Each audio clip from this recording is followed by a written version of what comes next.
Vamos a dar inicio a nuestro análisis de este 25 de junio del año 2014. En el marco internacional quisiera comentar la actuación del Papa Francisco en las últimas semanas. Sin duda nos presenta la imagen más clara de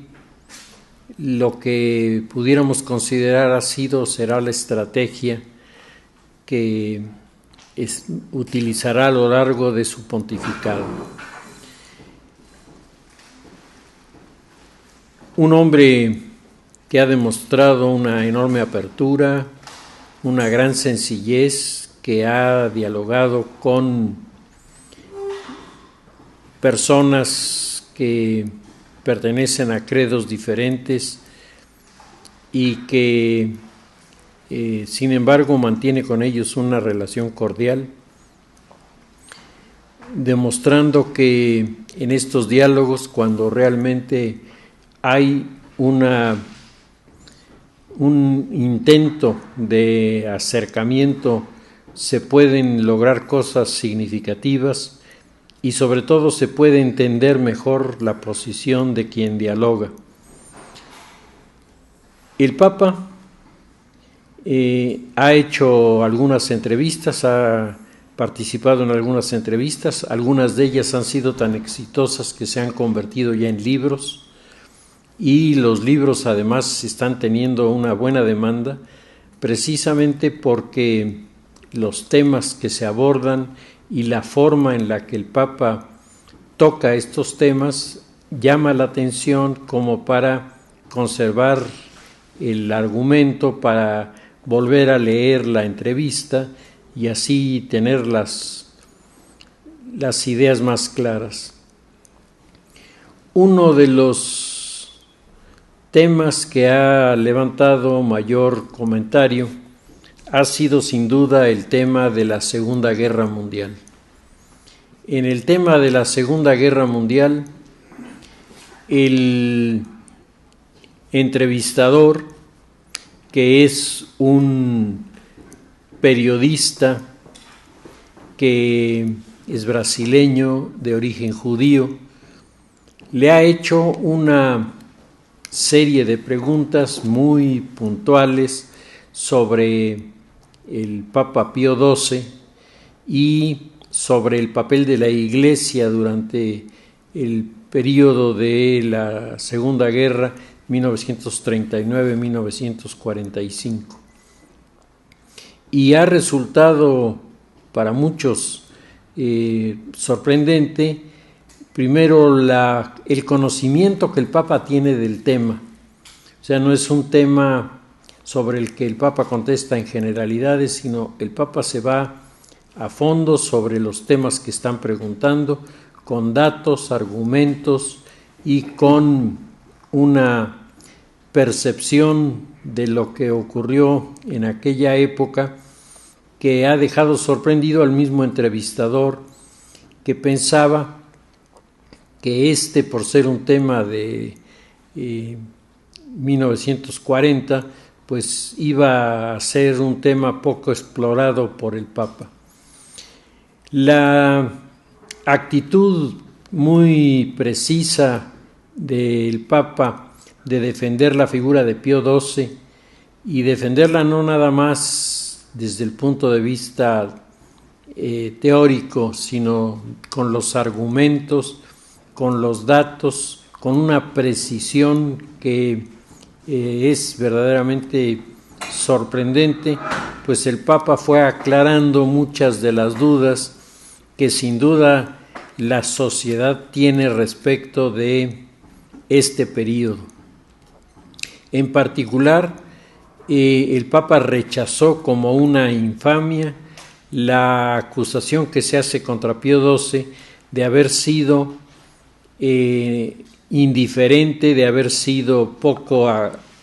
activo en lo que se refiere a la defensa de los judíos. El Papa Francisco trajo toda una serie de datos de la memoria en donde él señalaba que se responsabilizaba o se pretendía responsabilizar a la Iglesia de algo en lo que la Iglesia no tenía manera de evitarlo, que es el famoso holocausto de los judíos. El Papa decía, la Iglesia no tenía instrumentos para poder impedir esto, y la prueba de ello es que en donde los clérigos intervinieron, en donde los clérigos pretendieron impedir que las cosas sucedieran, los clérigos fueron también llevados a los campos de concentración. Es más, hasta varios obispos fueron a parar a los campos de concentración. Yo recuerdo el caso de Monseñor Neuhäusler, que es uno de los testigos de las cosas que ocurrieron en Auschwitz, precisamente porque él estuvo detenido allí. El pensamiento de Pío XII respecto de cómo enfrentar estos problemas también ha sido bien descrito por el Papa, que menciona que el Papa, mientras tenía una actitud que parecía fría y distante, con sus allegados todas las noches hablaba y todas las noches recogía información de cuántas personas se habían salvado, dónde estaban ocultas las personas, e incluso en casas de las órdenes religiosas fueron a parar muchos de los refugiados que así salvaron la vida. El Papa finalmente le recordaba al entrevistador que había sido el rabino de Roma el que había ido a felicitar a Pío XII y públicamente le había agradecido el haber apoyado a los judíos durante el periodo de la persecución. El Papa, que ha estado teniendo un contacto más abierto con la sociedad, ha viajado en fecha muy reciente a Calabria, y ahí el Papa por primera vez ha mantenido una actitud dura, tan dura que de la visita a Calabria salió la excomunión de la mafia siciliana. El Papa, que llega a Calabria a tratar de entender el clima de violencia que se está viviendo ahí, se encuentra con el asesinato de un niño reciente por parte de la mafia, se encuentra con toda una serie de denuncias de presiones y amenazas que los mafiosi están haciendo, y por primera vez su tono no es el tono amigable, no es el tono tranquilo, no es el tono conciliador, sino es un tono enérgico, algunos dicen duro, que no le conocían al Papa Francisco, que señaló que estos crímenes que se estaban cometiendo en Sicilia eran crímenes que no podían quedar impunes, y que la fuerza, el arma que la Iglesia tenía para atacar estas manifestaciones era el tema de la excomunión. Sin duda, el tema de la excomunión es un tema que ha dado mucho que decir, porque algunos consideran que la excomunión a gente como los mafiosi pues no les va a resultar algo que les llame la atención en el sentido de llamarlos a reconsiderar sus acciones. Sin embargo, yo tengo una opinión diferente. Si alguien ha leído el libro del Padrino o vio las películas del Padrino, recordará cómo los mafiosi, independientemente de estas truculentas historias de crímenes en donde estaban involucrados, todos ellos trataban de mantener sobre todo a la familia dentro del ámbito de la religión. Era una de las costumbres de la mafia el que mandaba matar a alguien le pagaba la misa de cuerpo presente y tenía la obligación de llevarle a la viuda la corona con la que le estaba diciendo el mensaje, que era un mensaje doble. Por una parte era yo mandé matar a tu marido y por otra era pero contigo nadie se va a meter. Estas visiones de los grupos mafiosos de allá de los años 50, 60 han sufrido modificaciones muy importantes. Sin embargo, los integrantes de la mafia y de la Ndrangheta son muchos de ellos hombres que pretenden por lo menos presentarse como si fueran muy devotos de determinadas advocaciones. Entonces, para ellos una excomunión sí resulta en este momento un dato significativo porque les barre de su presencia en la iglesia, y esto yo creo que ciertos sectores de la mafia lo van a recibir inmediatamente, y algo puede significar en su actuación, en su conducta a partir de este momento. Pienso también que hay un sector ya muy radicalizado que de hecho, si nosotros recordamos, había tenido ya un pleito muy intenso en la época del Papa Paulo VI. El Papa Paulo VI tuvo también condenaciones muy fuertes a la mafia, y en estas condenaciones a la mafia se produjeron varios atentados contra templos y varios atentados contra párrocos que se habían negado a darles la comunión a los líderes mafiosos. Por lo tanto, hay una línea mucho más extremista y mucho más violenta que no va a reflexionar sobre el hecho, sino se va a sentir hostilizada y puede responder por medio de la violencia. Hace ya más o menos un año, la cinematografía italiana produjo una película que se llama La Mafia, en donde se presenta de una manera magistral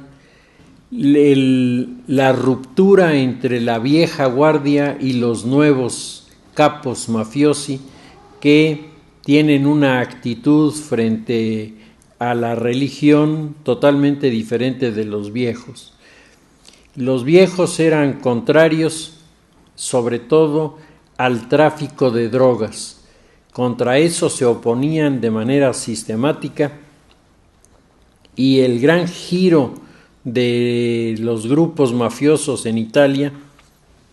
es precisamente el paso de ser contrabandistas de licor, contrabandistas de cigarrillos, contrabandistas de medicinas, contrabandistas de todo menos de drogas, a ser contrabandistas de drogas y de lo demás casi desentenderse. Este ha sido el gran cambio que se ha generado. En este informe que alguna vez comentábamos, presentado por los senadores asignados para hacer una investigación sobre extensión, presencia y realidades del narcotráfico en Italia, una de las primeras conclusiones a las que se llega es que los grupos dirigentes hoy tienen una mentalidad totalmente diferente a la que se tenía hace 20 años. El Papa, por lo tanto, está en cierta forma destapando la caja de Pandora, porque la respuesta a su excomunión no va a tardar mucho en presentarse delante de la comunidad, y los más pesimistas suponen que esto le dará a los integrantes de las mafias la seguridad, les dará la tranquilidad para poder atacar a los párrocos que particularmente en Sicilia tienen un lenguaje muy duro en contra de la mafia. Otros, los más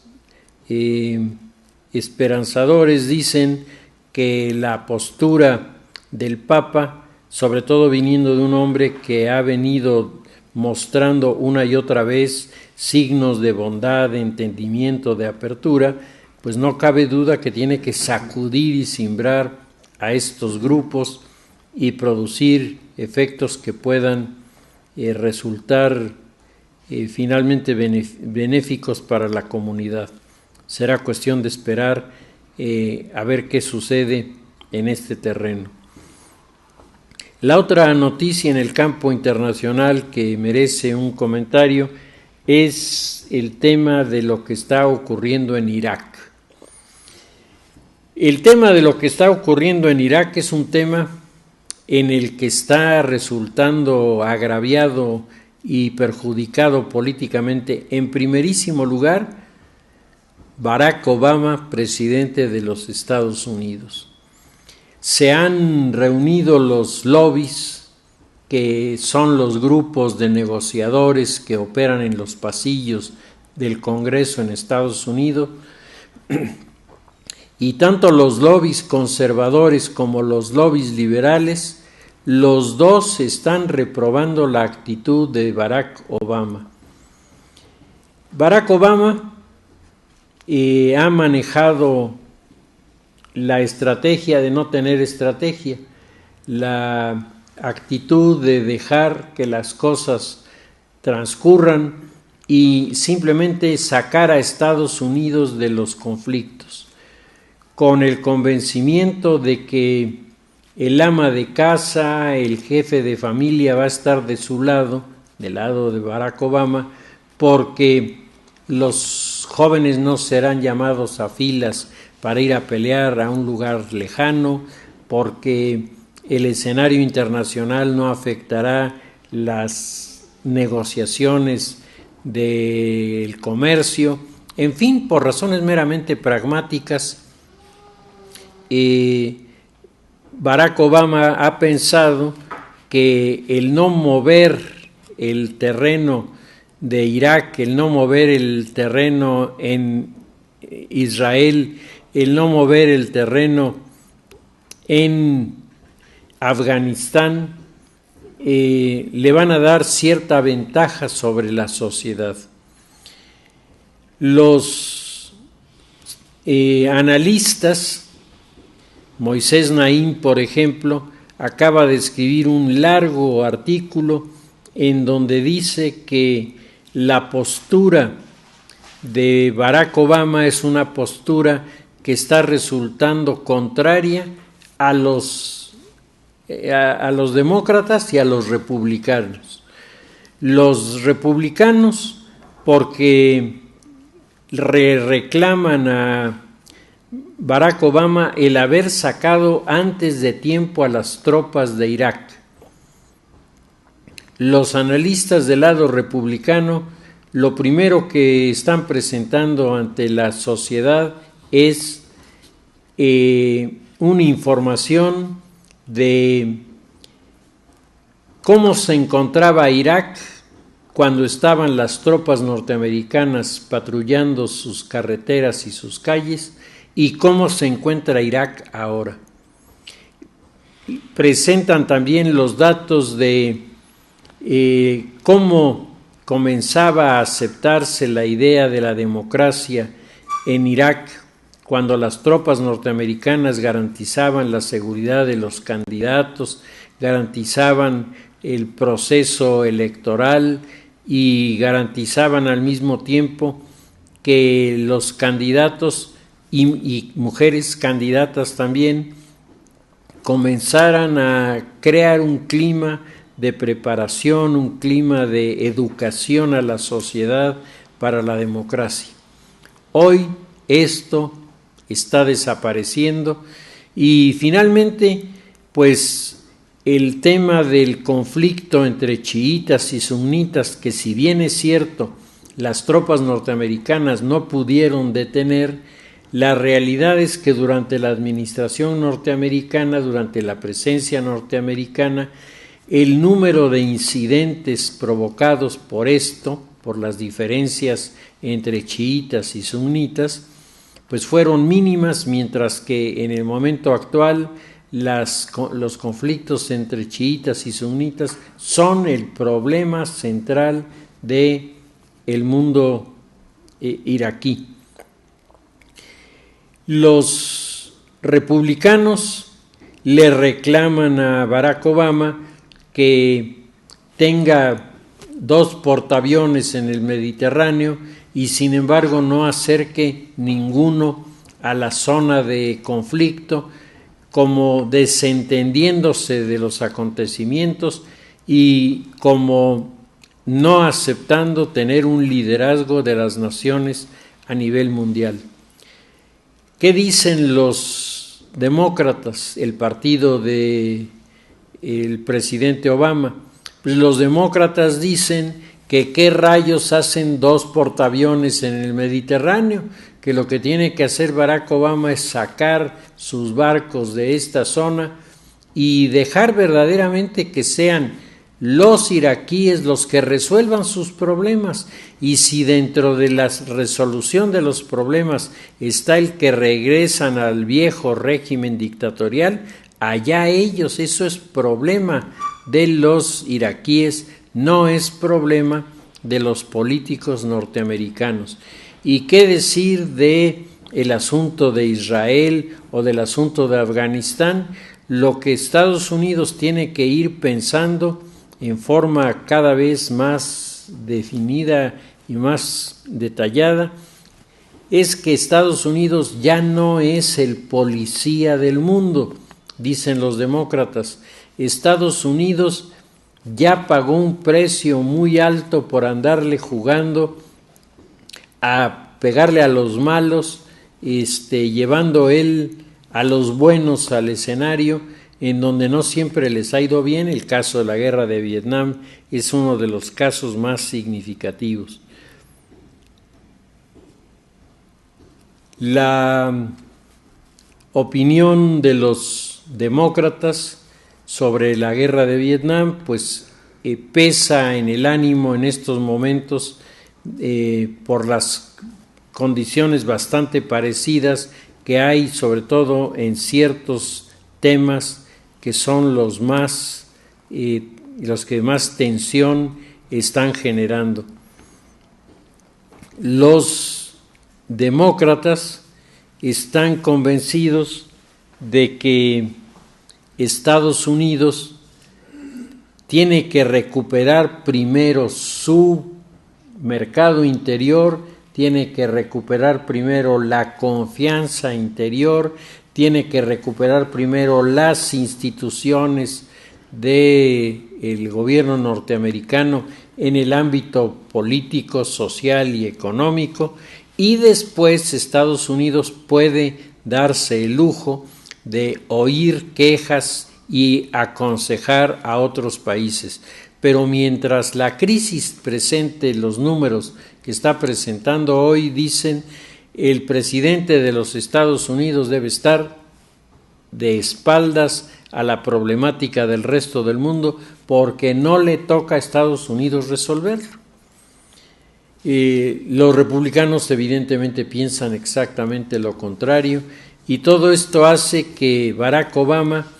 se muerda las uñas antes de tomar decisiones, porque si hipotéticamente sacara los portaaviones del Mediterráneo, las consecuencias serían inmediatas en lo que se refiere al posicionamiento de los rusos y de los chinos en la zona, porque ya están los rusos y los chinos acercándose al gobierno de Al-Assad para ofrecerle ayuda a cambio de que el gobierno de Assad les permita tener una base desde donde operar en estos lugares. Los portaaviones norteamericanos, se quiera o no, sirven de disuasivo para que los gobiernos que están presionados por la potencia pues no tengan que ceder, porque Estados Unidos está ahí para respaldarlos. Si se van, pues automáticamente se le abre la puerta al grupo de Putin y al grupo de China y al grupo de Irán, y con eso los equilibrios en la zona se verían enormemente afectados. Y por otro lado, se acusa al presidente Barack Obama de no haber presentado ante el Congreso en Estados Unidos un informe detallado de qué está pasando en Irak como consecuencia de la intervención americana. Un sector importante de los políticos iraquíes aseguran: si Estados Unidos no hubiera intervenido para eliminar a Saddam Hussein, si Estados Unidos no hubiera sido el factor que hizo desaparecer la política que manejaba Saddam Hussein, si Barack Obama impulsó la idea de crear una democracia en este lugar, y para ello, dicen, inventó un partido, inventó candidatos, inventó un proceso electoral, pues hoy el presidente Barack Obama está recogiendo la cosecha de lo que sembró. Sembró mentiras, sembró trampas, y hoy esto se revierte en las críticas despiadadas que diversos medios de comunicación en el mundo islámico hacen sobre la figura del presidente Obama. Para los seguidores de la yihad islámica, no hay una diferencia entre Barack Obama y Bush. Para ellos, los dos son la figura de los cruzados, y entonces los cruzados son los enemigos del pueblo árabe, los enemigos del mundo islámico, y tan malo es uno como el otro. Y en este sentido, Barack Obama no ha tenido la habilidad para poder construirse su propia personalidad frente a estos actores que están cada vez más violentos. El tema de Irak se está entreverando con el tema de Ucrania, en donde las cosas están ocurriendo rebasando los marcos de capacidad de gobierno de los ucranianos, mientras Putin, utilizando una estrategia muy vieja, alienta a los grupos del nacionalismo ruso que exigen ser reintegrados a Rusia, a la madre patria, pero no ser reintegrados en un avión donde los pongan con sus maletas y los manden a Rusia. Eso no quieren. Ellos lo que quieren es que el territorio de Ucrania vuelva a ser territorio de los rusos. Y de lo que se sabe, pues este es el primer paso, porque Putin está pensando reconstruir la influencia geopolítica del Imperio Ruso, y uno de los territorios geográficamente más estratégicos es sin duda Ucrania, el Cáucaso en términos generales. Entonces, Azerbaiyán, Kazajistán, Turkmenistán, todos los pequeños territorios que forman el Cáucaso. Putin pretende, si no incorporarlos a Rusia, porque él entiende que ahí podría saltar una chispa que encendiera una guerra que él no quiere, pero lo que sí está pensando es ponerles un protectorado, entre comillas, encima. Lo que está haciendo desde el domingo con los propios ucranianos, simplemente cierra las llaves del gas, y entonces al cerrar las llaves del gas todo mundo protesta, y apareciendo como un hombre generoso, como un hombre de conductas intachables, les regresa la llave del gas, pero no abre toda la llave del gas, para que tengan pero poquito, para que sepan que el Señor que les abrió generosamente la llave del gas, si se portan mal, con un solo movimiento cierra la llave, y a ver entonces qué cosa sucede. El tema de Irak tiene otra arista, que es una arista sumamente peligrosa, que es la arista del conflicto entre los sunitas y los chiitas. El conflicto entre sunitas y chiitas ya provocó una guerra de Irak contra Irán. Y en esa guerra de Irak contra Irán hay que recordar que Saddam Hussein utilizó gases venenosos que tuvieron efectos terribles sobre quienes recibieron estas descargas de gas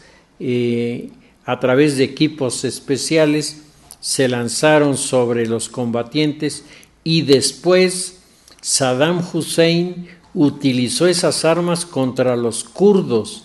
que no tenían nada que ver en el conflicto entre chiitas y sunitas, pero que los kurdos siempre han querido ser desaparecidos por los yihadistas. Entonces, durante ese periodo hubo innumerables acciones en contra de los kurdos. Hay imágenes, hay fotografías, hay películas, hay videos que presentan la extensión y radicalidad de los ataques de Saddam Hussein contra los kurdos, que verdaderamente crean la imagen de un genocidio. Es decir, se trata de exterminar a un pueblo. No es que fulano o sutano se rebeló, sino se trata de que me estorban y hay que quitarlos de enfrente. Y los kurdos, como los armenios en su momento, pues se vuelven los apestados del entorno, porque nadie quiere acercárseles, porque acercarse a ellos es concitar la furia de quienes los están persiguiendo. Y abandonarlos pues significa que van a ser de todas maneras destruidos por aquellos que los están hostilizando. El tema de la seguridad en el área, decíamos, está golpeando fuertemente al presidente Barack Obama. Ese bono demográfico y democrático que Barack Obama llevó a las elecciones, mostrando ser uno de los presidentes con mayor capacidad de convocatoria, eso ya no existe. Hoy Barack Obama tiene que moverse con mucho cuidado, con mucho tiento, y desde luego las perspectivas de que su partido repita en el poder están difíciles, aunque desde luego las figuras como Hillary Clinton, que comienza ya a perfilarse como una posible candidato a la presidencia de los Estados Unidos, puede cambiar el escenario, porque en los Estados Unidos hay la inquietud de tener una mujer en la presidencia. Ya tuvieron a un hombre de color, ahora les interesaría, bueno, ya tuvieron un católico en el poder, ahora les interesaría buscar otras alternativas en los Estados Unidos, y eso puede abrir escenarios interesantes en esta final del gobierno de Barack Obama, porque Hillary Clinton muy hábilmente, a pesar de que han intentado engancharla en las discusiones, ella ha contestado que de momento está de descanso, está retirada de la práctica de la política, pero que a partir del año próximo las cosas serán diferentes. Entonces, el tema de Irak ha venido a sacudir las estructuras de la política norteamericana, pero particularmente le ha dado una sacudida especial al presidente, y el presidente Barack Obama se encuentra en este momento en su más bajo nivel de aceptación. De cuando entró, que tenía una calificación excepcionalmente buena, al Barack Obama de este momento hay una diferencia sustantiva. Bien, respecto de el tema de la política nacional, me parece que hay varios tópicos que pudiéramos analizar. Me gustaría comenzar con el tema de la educación. Habíamos comentado la semana anterior la situación que se produce en Oaxaca cuando Claudio X González se presenta a dar un comentario sobre los niños que están perdiendo las clases, los maestros que se están convirtiendo en rufianes, etcétera, y es atacado en la reunión y es expulsado de la reunión Claudio X González, y el gobernador, en lugar de apoyar a la persona que venía a tocar este tema a nombre del Consejo Coordinador Empresarial, o sea, una figura muy representativa, en lugar de eso anuncia que el ataque en contra de Claudio X González era resultado de que Claudio X González se había atrevido a criticar a la coordinadora. Entonces resulta que ahora nadie puede tocar a la coordinadora en Oaxaca, pero la coordinadora sí puede tocar a quien se le pegue la gana, y la autoridad no existe frente a estos grupos en el estado de Oaxaca. El tema de la educación y la forma en la que se está respondiendo a nivel nacional a la reforma educativa, pues una vez más parece ir empujando el grupo magisterial hacia atrás a los que están pretendiendo evaluarlos. Yo tuve una experiencia este sábado, di una conferencia, y en la conferencia había dos maestros, se ve que eran esposo y esposa, me interpelaron de buena manera, con mucha cortesía, pero me dijeron que nadie tiene derecho de evaluarlos, que los maestros están haciendo un esfuerzo excepcional para que las cosas en la educación funcionen sin tener los recursos, sin tener los salarios que deberían tener, y que consideran como una humillación por una parte y como una actitud de menosprecio y de exclusión el pretender hacerles una prueba para evaluar sus conocimientos, que los conocimientos que ellos tienen están garantizados por la forma en la que educan a los chavitos, y que por lo tanto ellos no aceptaban ninguna responsabilidad. Respecto del tema de Claudio X González, que yo les preguntaba, bueno, ¿por qué no le dijeron eso a Claudio, sí? Como me lo están diciendo aquí. Y la respuesta es que él se va a meter en plan provocativo a Oaxaca, y pues era la manera en la que le contestaron. Me llamó mucho la atención que enérgicamente negaron el robo de las pruebas que se les iban a hacer, y por el contrario afirmaron allí que un funcionario de la Secretaría les había dado el material. Pues a mí me sorprendieron, primero porque de los que estaban allí presentes nadie contestaba, nadie decía nada, y yo creo que era el momento, sobre todo porque la interlocución era correcta, es decir, no había un insulto, no era un ataque, era simplemente no coincidimos en esto y esta es nuestra razón. Y bueno, pues al final se fueron a despedir de mí muy amablemente y me dijeron que hay muchas mentiras que la prensa está difundiendo y que los maestros se están defendiendo de muchas arbitrariedades que se les quieren hacer. Se ve que están totalmente involucrados en este movimiento. Yo les decía en la conferencia que el ejemplo de lo que le había pasado a Claudio X González me había traído a la memoria una cita de las memorias de Hjalmar Schacht. Hjalmar Schacht es el banquero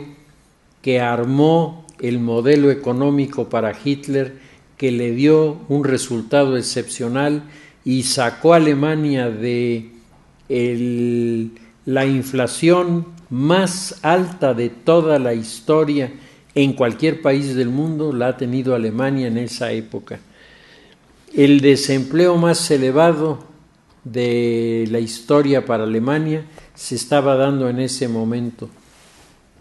Los costos de la guerra a través de los tratados del Tratado de Versalles le imponían a Alemania una condición verdaderamente terrible, que además venía acompañada de los reglamentos del Tratado de Versalles, en donde se señalaba que los alemanes no tenían derecho a producir maquinaria pesada, no tenían derecho a producir motores, no tenían derecho a producir aviones, no tenían derecho a producir nada,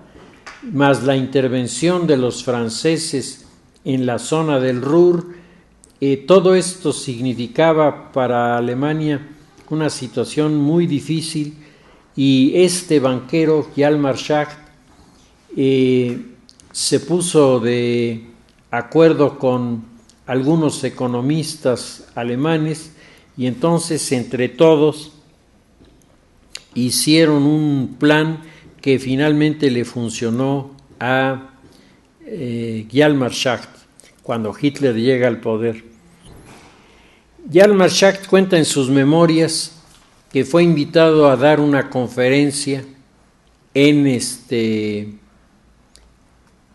una ciudad de Alemania en donde los grupos de la izquierda dominaban. Entonces él llegó, comenzó a exponer, dice, y 5 personas, dice, en un auditorio de más de 2.500 personas, 5 comenzaron a gritar, 5 comenzaron a amenazar, 5 comenzaron a alterar el orden, y la gente se comenzó a ir. Dice, cuando yo vi que 5 personas eran capaces de inmovilizar y de mantener fuera de la defensa de sus intereses al resto a más de 2.000 personas, dice, me di cuenta de que Alemania se encontraba verdaderamente en una crisis. Y a mí me parece que esto que acaba de ocurrir con Claudio está señalándonos uno de los momentos críticos de la realidad, porque resulta que ahora la coordinadora va a pesar más que cualquier organismo a nivel nacional, incluso más que la autoridad del presidente, más que la autoridad del Congreso, la coordinadora puede desconocer a todos, ignorar a todos, y de todas maneras se les paga a los maestros, de todas maneras se cumple con sus requerimientos, mientras ellos no son capaces de atender la responsabilidad primera, que es enseñar a los niños. La coordinadora ya aclaró hace 2 días que se sienten con el derecho de oponerse a todas las medidas que el gobierno pretenda hacer para cambiar los sistemas educativos, que ellos se sienten con derecho y que por lo tanto, sintiéndose con ese derecho, exigen del gobierno el respeto a la libertad de pensamiento y de asociación, y le dicen al gobierno que no se meta en contra de ellos. Ellos sí se van a meter contra los demás, pero nadie se atreva a meterse contra ellos, porque eso sí es violar sus derechos, violar su libertad, violar sus principios y sobre todo violar el sagrado derecho de huelga que tienen aplicando desde hace más de un año, con resultados devastadores sobre los niños que se están educando en la zona de Oaxaca. Entre los partidos políticos la situación no mejora. Entre el Partido Acción Nacional, el Partido Revolucionario Institucional, el jaloneo, reclamándose unos a otros quién había sido el que no había cumplido el pacto de caballeros que se había hecho para mantenerlos unidos en el Pacto por México.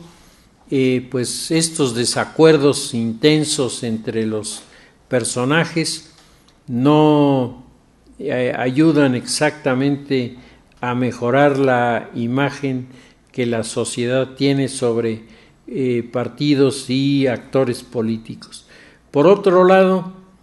en la literatura académica sobre el asunto de la democracia,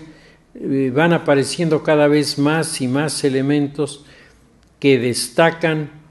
que los partidos están a punto de tener una grave crisis interna, y que esa grave crisis interna la sociedad tiene que tener una alternativa para que se detenga, para que se controle, porque de otra forma lo que va a pasar es que los partidos de repente van a comenzar a tronar, los actores políticos van a comenzar a desertar y la sociedad se va a quedar sin elementos para poder ni estar representada ni jugar en serio en la convocatoria a la sociedad. Leía yo el día de ayer un artículo publicado en una revista argentina en 1966 por un ingeniero francés, Jean Beretz, y este ingeniero francés explica en 1966 qué es lo que está pasando en la política en Francia. Y entonces, cuando él explica lo que está pasando en la política en Francia, parece que lo escribió ayer sobre lo que pasa en México. Dice Beretz que el gran problema en Francia es que se está produciendo la despolitización. A mí me llamó la atención el término, porque el término lo utiliza Alain Touraine en el libro Podemos vivir juntos, para señalar estas características que distinguen a la posmodernidad. Y dice, le dice el periodista: sin embargo, el argumento suyo sobre la despolitización parece no ser muy aplicable, porque la gente va a elegir a los candidatos, y entonces dice sí, porque la gente lo que quiere es que le resuelvan sus problemas. La gente ya no está votando por ideas políticas, la gente está votando por solución de problemas específicos, y eso no es la democracia. Y me parece que este personaje, que además hace un diagnóstico interesantísimo de la problemática de la democracia en el escenario francés, pero también en el escenario internacional, él termina diciendo que en muy poco tiempo, 1966 para acá, son 48 años, él dice, en poco tiempo vamos a comenzar a ver cambios muy significativos. Dice, pero aún esos cambios que se van a dar en los partidos no serán definitivos, serán provisionales, porque estamos a punto de entrar a una época de grandes cambios. Bueno, para estar escrito en el 66 me parece que el hombre es bastante lúcido. Además, sus argumentos son muy claros, explica qué es lo que está pasando, por qué la sociedad se comporta como se comporta. Y entonces le pregunta el entrevistador, ¿hay algo que particularmente le inquiete? Y dice, sí, los jóvenes. Dice, me inquietan los jóvenes porque los veo a la mayoría totalmente alejados del interés en la política, y a los que están en la política aprendiendo las malas mañas de los mayores y preparándose para ser, entre comillas, más listos que aquellos, y por lo tanto salir con premios más elevados. Entonces, a mí me llamó la atención que alguien hace 48 años hiciera este diagnóstico, porque creo que la realidad que estamos viviendo hoy se asemeja muchísimo a ese diagnóstico, y sin duda, si no se corrige a tiempo por parte de la sociedad civil la actitud, lo que va a pasar es lo que decía este hombre: las nuevas generaciones van a continuar en la línea de perversión del modelo, en lugar de buscar alternativas y soluciones y mutaciones importantes en los partidos y en los actores políticos. Si les parece, dejamos nuestro tema hasta aquí y continuaremos la semana próxima.